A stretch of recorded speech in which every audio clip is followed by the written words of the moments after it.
I knew what a cage looked like long before I met the dragon. I'd been living in one my whole life, just one with no bars you could see. 10 mages lay dead or dying in Lord Mercedi's courtyard when I arrived with the laundry. Blood steamed against cold stone. The dragon screamed, not the roar you'd imagine, but something worse. The sound a throat makes when it's been screaming so long it shredded itself raw. I should have kept walking. That's what you do when you're a pregnant maid in a vampire's fortress. You don't look. You don't ask. You survive by being forgettable. But I stopped. Because I recognized that sound. The dragon was chained to the center post, iron links thick as my arm. His scales were white as old bone, threaded with veins of fire that pulsed like a heartbeat trying to escape. Beautiful and terrible, and so obviously terrified that everyone mistook it for rage. Maybe you know what it's like to be the only one who sees the truth everyone else is too afraid to admit. If you do, you're not alone here. The fortress sprawled across the cliffs of the Isles of the Blessed, where perpetual twilight turned everything the color of old bruises. Lord Mercedi had ruled here for 7 centuries. The stones themselves remembered his cruelty. I'd been cleaning blood from them for 12 years. This morning, the blood was fresh. The remaining mages, 3 still standing, surrounded the dragon with staffs raised, chanting binding spells that crackled through the air like breaking bones. Each word hit the creature like a whip. He thrashed against the chains, screamed, fought. They were trying to break him, and it was killing them both. Theron, master of the High Order, shouted commands nobody could follow. Tighten the circle. Don't let him. The dragon's tail whipped sideways, catching him across the chest. He flew backward, hit the courtyard wall, slid down leaving a red streak. I set down the laundry basket. My hands shook. 8 months pregnant. Swollen ankles. Back aching. I should have been resting in the servants' quarters. Instead, I reached into my apron pocket and pulled out the dried venison I'd saved from last night's scraps. The baby kicked once, hard. Like a warning. Or maybe permission. I walked toward the dragon. Woman, get back. The youngest mage, Rodwin, barely 20, stumbled away from the dragon's snapping jaws. Are you mad? Maybe I was. But I'd spent 38 years being careful, being quiet, being invisible. And I was so tired of it my bones ached worse than my back.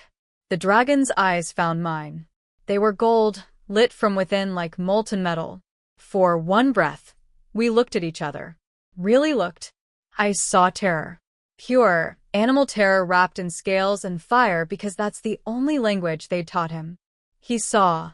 I don't know what he saw in me. But something in those burning eyes shifted. I held out the dried meat. My hand trembled. Easy, I whispered. Not a command. Just acknowledgement. Nobody's going to hurt you anymore. The dragon went absolutely still. Behind me, someone gasped. The binding spells faltered, leaving only the sound of my heartbeat and the creature's ragged breathing. I took another step, then another. Close enough now to feel the heat radiating from his body. Close enough to see the wounds where the chains had torn his scales. Close enough to die if he wanted me dead. You're scared, I said softly. I know. I've been scared my whole life too. His head lowered. Slowly. Cautiously. Like he was afraid I'd disappear if he moved too fast. I placed the meat on my palm and extended my arm. The dragon's nostrils flared. His lips pulled back, revealing teeth like daggers. Then, impossibly, gently, he took the offering from my hand. His tongue was warm against my skin. He ate carefully, as if afraid to break me. My vision blurred. I didn't realize I was crying until the tears hit my collar. Good, I whispered, my voice cracking. You're so good. I reached up with my other hand, the one that had been resting on my swollen belly, and touched his neck. He flinched. I waited. Let him choose. He leaned into my palm. The courtyard held its breath. From somewhere above, the tower that overlooked everything, I felt eyes watching. Lord Mercedi. I'd seen him perhaps a dozen times in 12 years. Always at a distance. Always surrounded by fear. I couldn't see him now. but I felt his attention like pressure against my skin. The dragon made a sound I'd never heard before. Not a scream. Something softer. Almost a purr, if creatures made of fire could purr. "What is your name?" I asked him, though I knew he couldn't answer. His tail, which had been lashing moments before, wrapped slowly around my legs. Not trapping. Protecting. And I understood. He'd been alone here. Chained. Beaten.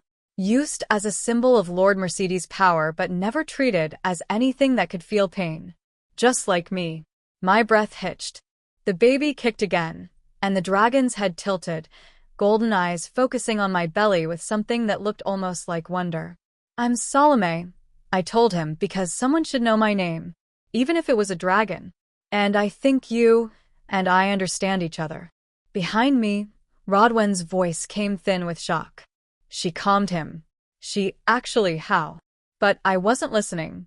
I was standing in Lord Mercedi's courtyard, 8 months pregnant, with my hand on a dragon's neck and tears streaming down my face, finally, visible. The dragon bowed his great head until his forehead rested against my chest. His weight should have crushed me. Instead, I held him while he shook, and something cracked open in my chest that had been sealed shut for 38 years. Above us, from the tower window, Lord Mercedi watched the impossible happen. And though I couldn't see his face, I felt the exact moment his understanding of the world shattered.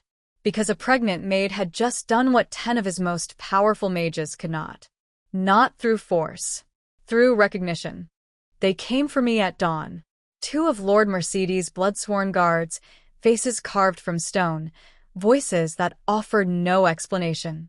Just, "The Lord requests your presence." Request. As if I had a choice. I'd spent the night in my narrow bed in the servants' quarters, unable to sleep. Every time I closed my eyes, I saw the dragon's golden gaze. Felt the weight of his head against my chest. The way he'd trembled under my hand, like something that had forgotten what gentleness felt like. I knew that feeling intimately. Now I walked through corridors I'd cleaned 1,000 times but never really seen. Tapestries depicting battles I didn't understand. Portraits of ancestors whose names I'd never learned. Everything in this fortress was designed to remind you how small you were. The guards stopped outside a door of black wood bound in iron. One knocked. From within, a voice I'd only heard once before, distant, commanding, said simply, "Enter." Lord Mercedi's study was smaller than I'd imagined. No throne. No ostentatious displays of wealth. Just books. Thousands of them, lining every wall from floor to ceiling. The scent of old leather and older paper. And in the center, behind a desk worn smooth by centuries, sat the vampire who ruled the Isles of the Blessed. He didn't look 700 years old. He looked ageless in the way stone looks ageless, something that had stopped changing so long ago it had forgotten how. "Sit," he said. I did, because my legs were shaking and the baby was pressing against my bladder, and I was tired of pretending I wasn't terrified. He studied me in silence. His eyes were dark, not black, but the deep brown of earth before it sees sunlight. I'd expected cruelty in that gaze. Instead, I found something worse. Genuine curiosity. "How did you do it?" His voice was quiet, almost gentle. It made my skin prickle with warning. "I don't know what you don't." The single word cut clean. 10 mages. 3 master-level sorcerers. They tried for 6 hours to bind that creature. 6 men are dead. 4 more will carry those scars until they die. You walked into the courtyard with kitchen scraps and calmed him in minutes. How? I met his eyes. It took everything I had. I didn't try to break him. Explain. My hands twisted in my lap. The baby shifted inside me, and I pressed my palm against the movement, anchoring myself. They saw a weapon that needed controlling. I saw something that was scared. It killed 6 people. It was defending itself. Lord Mercedi leaned back. For a long moment he said nothing. Then, "You think the dragon and you are the same." It wasn't a question. I answered anyway. "I think we both know what it costs to survive in places that don't want us." Something flickered across his face. Too fast to name. He stood, moved to the window overlooking the courtyard. Dawn was breaking, the endless twilight of the aisles brightening from purple to gray. Below, the dragon lay coiled around the center post, finally resting. "The council wants you removed from the fortress," Lord Mercedi said, still watching the dragon. "They believe you're a liability. An unknown variable." My throat tightened. "I'll go. I just need." I told them no. I stopped breathing. He turned from the window. "You're the only person that creature has accepted. That makes you valuable. So, I'm assigning you as Keeper of the Dragon. You'll move to the East Tower. Your quarters will be appropriate to your new station. You'll be compensated accordingly. You will care for him, feed him, ensure he remains calm." "I'm 8 months pregnant. I'm aware. I'm a maid. I don't know anything about dragons." "You know more than anyone else in this fortress." His gaze pinned me. "Unless you'd prefer to return to scrubbing floors?" I thought about my narrow bed, my worn hands, 12 years of being invisible, 12 years of surviving by staying small, and I thought about the dragon's head against my chest, the way he'd chosen me. "I'll do it," I whispered. "Good." He moved back to his desk, pulled out a heavy key on an iron ring, held it out. "The East Tower. Bryn will show you." I took the key. Our fingers didn't touch, but I felt the weight of what he was offering. Not kindness. Power, maybe. Or responsibility that looked like power if you squinted. "Lord Mercedi, why?" He paused. For the first time, something human crossed his face. Something that might have been exhaustion or recognition or both. "Because you did what I've been trying to do for 6 months. And I need to understand how." The East Tower had been storage. Now it was mine. A bedroom with an actual bed. A sitting room with windows overlooking the sea. Space. Privacy. Things I'd forgotten existed. But I barely noticed the rooms. Because Bryn, the steward, efficient and formal, led me down a spiral staircase I hadn't known was there, through a door I would have missed, into a cavern beneath the tower. The dragon was there, waiting. He lifted his head when I entered, and that purr-like sound rumbled from his chest. "This is the nesting chamber," Bryn said, her voice echoing off stone. "Previously unused." The Lord thought. She stopped. We both stopped. Because there, in the shadows behind the dragon, half buried in silk and soft leather, the creature must have dragged down here over months, were 3 eggs. Each one was the size of my torso, white as bone, threaded with veins of gold that pulsed with inner fire. Living. Waiting. The dragon moved between me and the eggs. Protective. Then slowly he stepped aside, inviting me closer. My hand covered my mouth. Tears blurred my vision. "He's been guarding them," I whispered. "All this time. While they tried to break him, he was protecting them." Bryn said something. I didn't hear it. I was already moving toward the eggs, toward the dragon who watched me with those burning golden eyes, toward the impossible thing I was only beginning to understand. He hadn't bowed to me because I was strong. He'd bowed to me because I was the first person who recognized him as something more than a weapon. And now he was showing me why that mattered. I knelt before the eggs, awkward, 8 months pregnant, still in my maid's dress, and pressed my palm against the nearest shell. It was warm. I could feel the heartbeat inside. The dragon's head lowered beside mine. His breath was hot against my cheek. And I knew, with the kind of certainty that lives in your bones, everything was about to change. I just didn't know yet what it would cost me. 3 months is a long time to live with something breaking open inside you. My daughter was born on a night when the eggs pulsed so bright with inner fire I thought they might hatch before I did. The dragon, I'd started calling him Ashengard, after an old word my mother used to whisper that meant keeper of precious things, stood guard at my door while I labored. The midwife was terrified of him. I found that funny, even through the pain. When Rian finally came, screaming and perfect and mine, Ashengard was the first to see her. He pressed his enormous snout against the bundle in my arms and made that purr sound, so gentle it broke something in my chest I didn't know needed breaking. She's beautiful, I whispered, my voice raw from hours of crying out. Isn't she beautiful? He rumbled agreement. And I wept because no one had ever agreed with me about anything that mattered before. The weeks that followed blurred together in the particular exhaustion of new motherhood, the sleepless nights, the constant feeding, the moments where you forget who you were before this small life depended on yours. But now I had help, real help. A wet nurse appeared, though I hadn't asked. Supplies materialized. Someone even repaired the window that let in too much cold. Lord Mercedi never took credit. But I knew. I started seeing him more. Not deliberately at first, just coincidence that felt less coincidental as time passed. He'd appear in the courtyard when I brought Ashengard his morning meal. Stand in the gallery, overlooking the nesting chamber. Walk through the East Tower corridor at precisely the hour I settled Rianne for her afternoon sleep.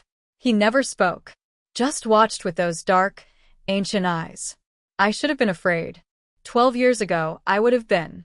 But fear is something you can afford when you have nothing to lose. Now I had everything. And somehow, that made me braver. One evening, 2 months after Rianne was born, I found him standing at the entrance to the nesting chamber. The eggs glowed brighter now, pulsing in rhythm like 3 hearts beating as one. Ashengard lay coiled around them, protective but calm. They'll hatch soon, Lord Mercedi said without looking at me. I know. I moved beside him, careful not to get too close. Rian slept in a sling against my chest, warm and trusting. Another week, maybe less. You're not afraid. Should I be? He finally turned. In the golden light from the eggs, his face looked different. Less stone. More something I didn't have a word for. When those eggs hatch, every vampire house in the Isles will know. They'll come for them. For you. I know that too. And yet you stay. I looked at Ashengard. At the eggs he'd protected through 6 months of torture, because no one knew they existed. At Rianne, who hiccuped softly in her sleep. Where else would I go? Anywhere. I could arrange. No. The word came out harder than I intended. I'm tired of running. I spent my first marriage running. Spent 12 years here running. I'm done. His jaw tightened. You don't understand what you're choosing. Don't I? I met his eyes. You've ruled for 7 centuries through fear. You've built an empire on making sure everyone knows exactly how dangerous you are. But you've been standing outside this chamber for 2 months, watching me feed a dragon, like I'm doing something you can't figure out. So maybe it's you who doesn't understand. The silence stretched so long, I thought he'd leave. Or worse. Instead, he said quietly, "Show me." What? How you approach him. How you he stopped. Started again. Show me how to touch him without him trying to kill me. My breath caught. This man, this ancient vampire who commanded armies and toppled kingdoms, was asking me to teach him something. I adjusted Rianne in her sling. Come with me. Slowly. We walked together into the chamber. Ashengard's head lifted, eyes tracking Lord Mercedi with suspicion. A low growl rumbled from his chest. He knows you hurt him, I said softly. He knows you ordered it. I didn't. Lord Mercedi stopped. I did. I allowed it. Then you need to apologize. He stared at me. To a dragon. To a living thing you harmed because you were afraid of what it represented. I moved closer to Ashengard, let my hand trail along his neck. He settled under my touch. Fear makes us cruel. I know that. I was cruel once, too, to people who didn't deserve it. Because I was so scared of my own pain I couldn't see theirs. Lord Mercedi stood frozen. In the pulsing golden light, he looked lost. I'm sorry, he said finally, and his voice cracked on the words. I'm sorry for what was done to you. I'm sorry I didn't see you were suffering. I'm sorry I treated you like a thing to be controlled instead of. He couldn't finish. But Ashengard's growl softened. Offer your hand, I whispered. Palm up. Let him choose. Lord Mercedi extended his hand. It shook slightly. 700 years old. And his hand shook. Ashengard watched him. Watched me. Then, slowly, so slowly, I stopped breathing, He stretched his neck forward and touched his nose to Lord Mercedi's palm. The vampire lord's eyes closed. His throat worked, and I realized with sudden, devastating clarity. He was crying. "I've been alone so long," he whispered. "I forgot what this felt like." I moved closer, close enough that our shoulders almost touched. Rian stirred against my chest, and I shifted her gently. What feels like? Being seen as something other than what I've become. My hand found his without thinking. Our fingers intertwined. His skin was cool, but not cold. Not dead. Just different. "I see you," I said, and my voice broke. "I see you, and I'm not afraid." He looked at me then. Really looked. The way Ashengard had looked at me that first day in the courtyard. Like he was seeing something he'd lost hope of ever finding. "You should be," he said. "You should be terrified of me." I'm terrified of a lot of things. Of failing my daughter. Of the dragons hatching into a world that will want to destroy them. Of being invisible again. I squeezed his hand. "But you?" "No." "Because I know what you are under all that fear you wear like armor. You're the same as him." I nodded toward Ashengard. "The same as me. Something that learned to survive by making sure no one could get close enough to hurt you." His thumb brushed across my knuckles. Such a small gesture. It felt like an earthquake. "When those eggs hatch," he said quietly, "I won't let anyone harm them. Or you. Or her." He glanced at Rian. "I swear it." "Why?" "Because you showed me I've been living in a cage I built myself.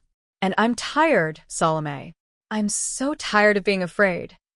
We stood there, hands clasped, while Ashengard watched over his eggs and my daughter slept, and something impossible bloomed in the space between us. Not love. Not yet. But recognition. The kind that says, "I see your wounds and I know them because they look like mine." The eggs pulsed brighter. A hairline crack appeared on the nearest one, thin as spider silk, glowing gold. "It's starting," I whispered. Lord Mercedi's hand tightened on mine. "Then we face it together." And for the first time in 38 years, I believed someone might actually stay. The envoy from House Greythorn arrived on a morning that tasted like ash. I was nursing Rian in the sitting room when I heard the commotion below. Horses, many of them, and voices that carried the particular arrogance of people who'd never been told no. Ashengard's roar shook the tower walls. He knew. Somehow, he always knew when danger came wearing fine clothes. Lord Mercedi had warned me this would happen. "They'll come," he'd said 3 nights ago, standing in the doorway of my chamber like he was afraid to cross the threshold. "When word spreads that the dragon has calmed, that there are eggs, they'll come for what they think they can take." "Let them come," I'd replied, foolish with the particular bravery of someone who hadn't yet learned what it cost. Now, watching from my window as a dozen riders in silver and black dismantled in the courtyard, I understood what he'd been trying to tell me. These weren't visitors. They were a declaration of intent. The lead rider was a woman, tall, pale, beautiful in the way predators are beautiful. She moved like violence wrapped in silk. Even from this distance, I could feel the weight of her attention as she surveyed the fortress. Calculating. Measuring. Rian fussed against my breast. I held her closer, suddenly cold despite the fire burning in the hearth. They were inside the fortress for 3 hours. I learned later that the woman, Lady Vespine Greythorn, matriarch of the oldest vampire house in the Isles, had demanded access to the dragon. Demanded to see the eggs. Spoke in the language of alliances and mutual benefit that really meant, give us what we want or we'll take it. Lord Mercedi refused. When Lady Greythorn left, she paused in the courtyard, looked up at my window, smiled. I pulled the curtains closed with shaking hands. "They know about you," Lord Mercedi said that evening. He'd come to my chambers, the first time he'd entered uninvited. His face was drawn. "Greythorn has spies everywhere. They know you're the keeper. They know about your daughter." "What do they want?" "The same thing everyone wants. Power they didn't earn." He moved to the window, stared out at the darkening sea. "They'll try to take you. Use you to control Ashengard." "Control the eggs." I've doubled the guard, but I'm mortal. I said it for him. I can be killed easily. His shoulders tensed. Yes. Rian slept in her cradle beside my chair. I watched her chest rise and fall, so small, so fragile. Everything I'd survived had been for moments like this, watching my child breathe, knowing she was safe. What if I left? The words tasted like poison. Took Rian and just disappeared. Would they leave you alone then? Lord Mercedi turned. His face was unreadable. Is that what you want? I want my daughter to live. That's not what I ask. I met his eyes. No. I don't want to leave. I don't want to run again. But I will if it means she survives. He crossed the room, knelt before my chair, so we were eye level. The gesture shocked me more than anything, this ancient vampire, on his knees. Then we make sure she survives here. With you. With me. Mercedi. I've lived 700 years without needing anyone, he said, and his voice was raw. 700 years of surviving alone. I thought that made me strong. You showed me it just made me empty. My throat closed. Don't do this. Don't make me more important than I am. I'm just. You're not just anything. His hand covered mine where it rested on the arm of the chair. You walked into fire for a creature everyone else wanted to destroy. You saw something worth saving when I saw only a weapon. You make me want to be. He stopped. Couldn't finish. But I heard what he didn't say. Better. Human. Alive. If they come for me, I whispered, promise me you'll keep her safe. Promise me, Rian. They won't get that chance. He was wrong. It happened 2 nights later. I woke to Rian screaming and a hand clamped over my mouth. Moonlight glinted off a blade. The man holding it wore graythorn silver. Quiet, he hissed. Come peacefully, and the baby lives. Terror does strange things to time. Everything slowed. I saw the blade. Saw Rian thrashing in her cradle. Saw the window behind him, cracked open. That's how he'd entered. Saw my whole life narrowing to this single moment where I had to choose. Fight and maybe die, or surrender and definitely lose everything. I bit down on his hand. Hard. Tasted blood. He cursed, jerked back, raised the blade. Ashengard's roar shattered the window. The dragon came through stone and glass like they were paper. His jaws closed around the assassin before the man could scream. There was a wet crunch. Then silence. I scrambled to Rian, pulled her from the cradle, held her against my chest while she wailed. My hands were shaking so badly, I almost dropped her.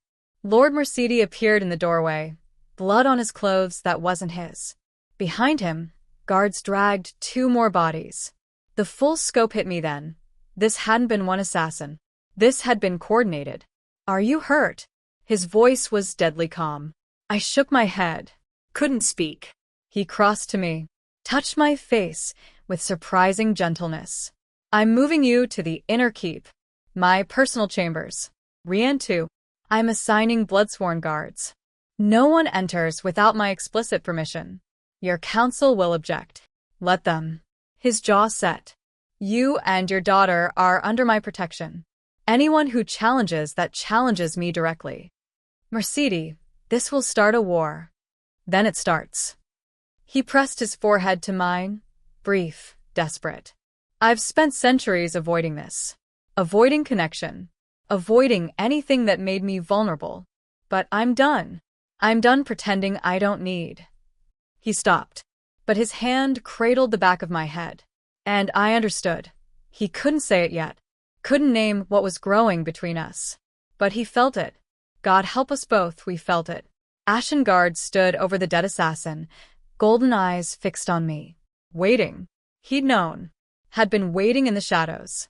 Ready. I looked at Lord Mercedi. At my daughter. At the dragon who'd chosen me. Then we fight, I whispered. His eyes held mine. Together. And I knew whatever came next, whatever it cost, I was done running. Even if it killed me. The inner keep smelled like him. Old books and something darker I couldn't name.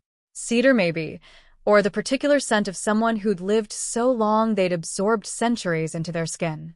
Rian slept in a bassinet by the fire, finally calm after hours of crying. Blood-sworn guards stood outside every entrance. Ashengard had taken position in the corridor, refusing to leave even when Lord Mercedi commanded it. The dragon knew what I was only beginning to understand. Everything was about to break. Lord Mercedi stood at the window overlooking the sea, his back to me. He hadn't spoken since moving us here 3 hours ago. Just stood there, silhouette against moonlight, so still he could have been carved from the same stone as his fortress. "Say it," I finally whispered. "Whatever you're thinking, just say it." He didn't turn. House Greythorn won't stop. Neither will the Bloodborne court once they learn what happened. They'll see tonight's failure as provocation. Within a week, maybe less, they'll move against us with full force. Us. This fortress. My holdings. Everyone under my protection. He paused. You. I moved closer, careful not to wake Rian. You've survived 7 centuries of vampire politics. This can't be the first time someone's challenged you. It's the first time I've had something to lose. The words landed between us like a stone in still water, rippling outward, changing everything. I've made arrangements, he continued, voice carefully controlled. A ship leaves in 2 days for the mortal territories. New identity for you and Rian. Enough gold to live comfortably for the rest of your natural lives. A house in a coastal village where no one asks questions. You'd be safe. My chest tightened. You're sending me away. I'm giving you a choice. He finally turned. His face was drawn, older somehow. Stay here and you're trapped in a war you didn't start. Leave and you're free. Truly free. No more looking over your shoulder. No more wondering if tonight's the night someone gets past the guards. And the eggs. I'll protect them. And Ashengard? His jaw clenched. I'll do what I should have done from the beginning. Treat him with the respect he deserves. I should have felt relieved. He was offering me everything I'd wanted 12 years ago when I first came here. Escape, safety, enough money to never be desperate again. My daughter would grow up in sunlight instead of perpetual twilight. She'd never know what it meant to live in a fortress, where death wore formal clothes and called itself diplomacy. Instead, I felt like something was tearing in half inside my chest. You want me to go? I said quietly. I want you alive. That's not the same thing. He crossed to me, stopped just close enough that I could feel the absence of warmth from his body. Vampires don't generate heat. I'd learned that. But somehow, standing near him, I never felt cold. Salome. My name in his mouth sounded like prayer, like confession. If you stay, I can't promise you'll survive. I can't promise your daughter will be safe. I can promise I'll fight until there's nothing left of me, but against 3 vampire houses? Even I have limits. Then we find those limits together. You're not listening. No, you're not listening. I placed my hand on his chest. No heartbeat. Never a heartbeat. But something pulsed there anyway. You're doing exactly what you did with Ashengard. Trying to force me away for my own good. Deciding what's best for me without asking what I actually want. His hand covered mine. What do you want? Tell me. Because God help me, I don't understand why you'd choose this. The answer came easier than breathing. Because I see you. He flinched like I'd struck him. You think you're this monster everyone's afraid of, I continued, my voice shaking. This thing that survived 7 centuries, by making sure no one ever gets close. But I've watched you these past months. I've seen how you check the guards' rotations personally. How you stand outside Rian's door at night when you think I'm sleeping, just listening to make sure she's breathing.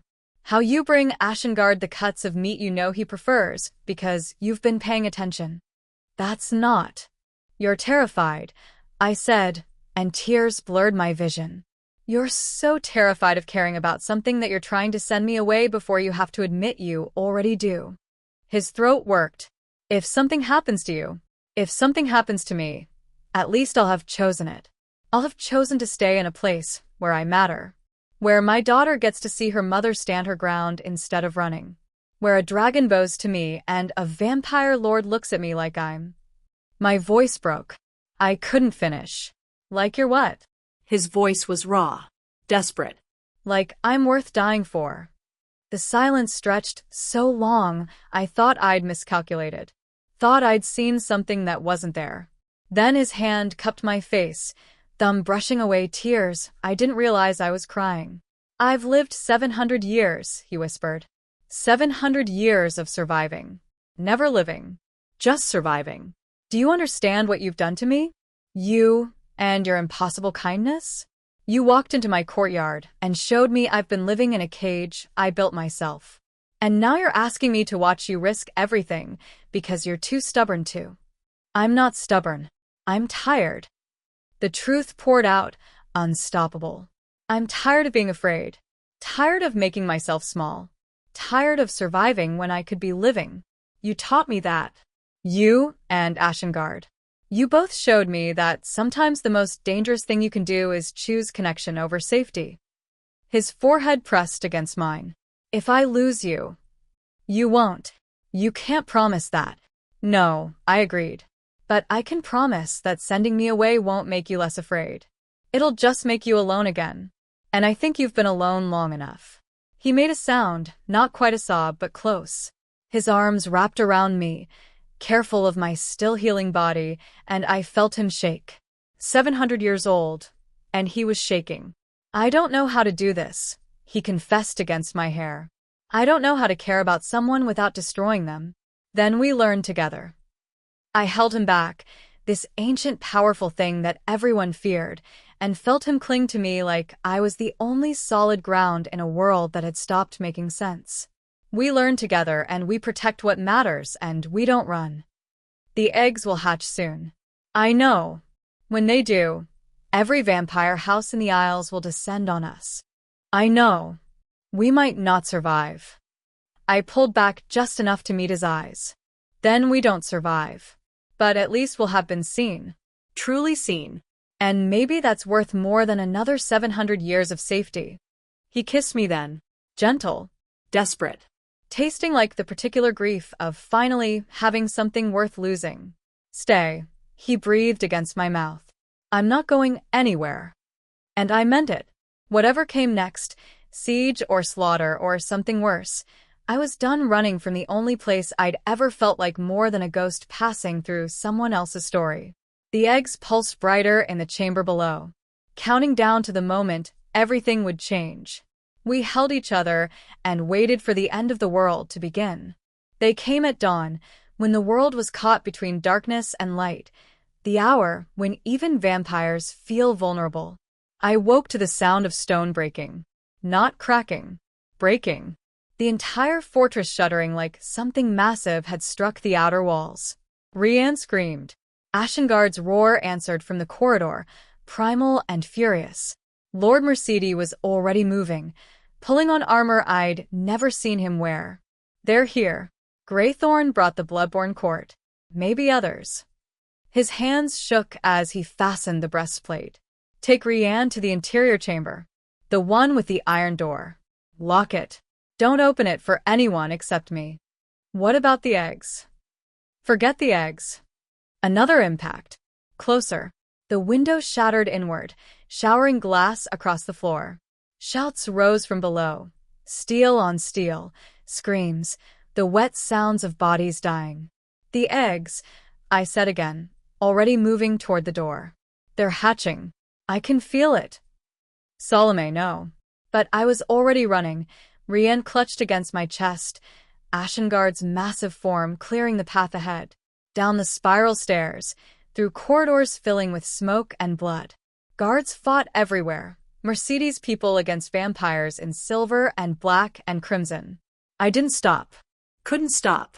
The eggs were glowing so bright the nesting chamber looked like the heart of a star.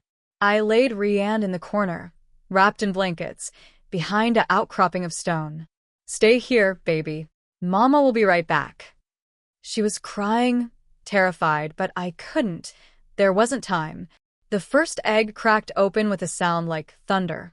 Fire poured out. Not metaphorical fire. Actual flames, white gold and scorching. It should have burned me. Should have turned me to ash where I stood. Instead, it washed over me like warm water. like recognition. The dragon that emerged was small, maybe the size of a large dog, with scales that gleamed like opals and eyes that fixed on me immediately. It made a sound, high and questioning, and stumbled forward on unsteady legs. I knelt, opened my arms. "Hello," I whispered. "Hello, little one." It pressed its head against my chest. Right where my heartbeat was strongest. The second egg shattered. Then the third. Two more dragons, just as small, just as perfect, one silver white, one deep gold. They surrounded me, making that same questioning sound. Looking for... Oh. Oh God. They were looking for their mother. And they'd decided it was me. "I don't know how to do this," I told them, my voice breaking. "I don't know how to be what you need." But they didn't care. They pressed closer, these impossible creatures, and I felt something shift inside me. Like a door opening. Like power I'd never asked for flooding through my veins. The explosion that took out the east wall threw me to the ground. I covered the dragons with my body instinctively, felt their small forms trembling beneath me, heard Rian screaming from her corner, looked up to see House Greythorn's forces pouring through the breach. Lady Vespine led them. She saw me, saw the dragons, smiled. "Take her alive," she commanded. "Kill everything else." Ashengard met the first wave with fire and fury. He took down 3 before they overwhelmed him with numbers. I watched him fall, and something broke in my chest. Not broke. Transformed. No, the word came out wrong. Too loud. Vibrating with power that wasn't mine, but also absolutely was. The baby dragons responded instantly. They grew, not physically, but in presence. Their eyes blazed. Fire gathered in their tiny throats. I stood. The flames that poured from them didn't touch me. They wrapped around me like armor, like love, like the fierce protective rage of a mother who will not watch her children be destroyed. "You want them?" My voice echoed off stone. "Then come through me." Lady Vespine laughed. "You're mortal. You're nothing. I'm their mother." I raised my hand. The dragons surged forward. What happened next, I'll never be able to fully explain. The fire listened to me, bent to my will. The dragons, all 4 of them now, Ashengard back on his feet, moved like extensions of my body. Like we were one creature with 5 hearts beating in perfect rhythm. The siege forces burned. Not all of them. I wasn't cruel, but enough. Enough that the survivors fled. Enough that Lady Vespine's last expression before the flames took her was shock. Pure, absolute shock that she'd miscalculated so completely. When the fire faded, I stood in the center of the chamber. Unburned. Untouched. 3 baby dragons at my feet and Ashengard behind me, all of them looking at me with something that felt like worship. Lord Mercedi appeared in the destroyed doorway. His armor was dented, blood-spattered. He stared at me like he'd never seen me before. "Salome." He could barely speak. "What are you?" I looked down at my hands. They glowed faintly, like embers under skin. "I don't know, but they chose me." The dragons, they chose me as their mother. And somehow that made me. I trailed off. Couldn't find the words. He crossed to me, knelt in the ash and rubble. "The rite of equal standing," he said. "It's ancient. Hasn't been performed in over 1,000 years. It would make you," he stopped. "Start it again. It would recognize you as an autonomous power. Not my consort. Not my property. An equal ruler of the Isles." "Why would you offer that?" His eyes met mine. "Because you just saved my entire fortress. Because 3 dragons chose you as their mother. Because I love you, and I will not make the mistake of trying to own what I love." Tears blurred my vision. "Mercedi, say yes or say no. But know that if you say yes, it's on your terms. Your power. Your choice. I'm offering partnership, not possession." I looked at the dragons. At Rian, somehow sleeping now in her corner despite everything. At this man who'd learned to kneel. At the fortress I'd spent 12 years cleaning and 3 months transforming into home. "Yes," I whispered. "But I need you to understand something. I didn't survive this long to trade one cage for another. If I stay free. The dragons answer to me. My daughter is mine to raise. And you, my voice caught. You don't get to make decisions for me to protect me. Not anymore. Agreed. I'm serious. So am I.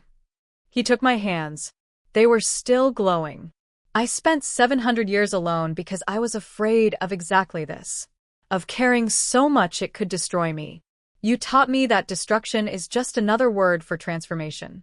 So I'm choosing this. Choosing you. Choosing to be terrified every single day that something will take you from me because the alternative is going back to that cage. And I can't. I can't go back.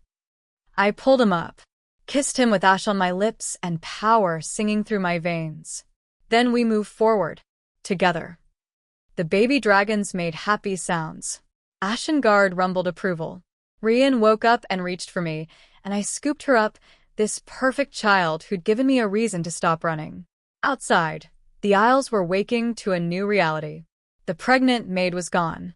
In her place stood something unprecedented, mortal mother of dragonkind, equal ruler, woman who'd chosen connection over safety and somehow survived. If you felt something shift in you during the story, if you recognized yourself in someone who refused to stay invisible, there are others. Women like you who needed to hear this. These moments are easy to lose when you close the screen. But if you felt understood here, if this awakened something that's been sleeping, you can make sure stories like this keep finding you. Because sometimes the thing we need most is proof that our story is possible. 3 dragons circled overhead. My daughter slept in my arms. The man I loved stood beside me, finally free of his cage. And I was visible at last. Finally, fully, dangerously visible.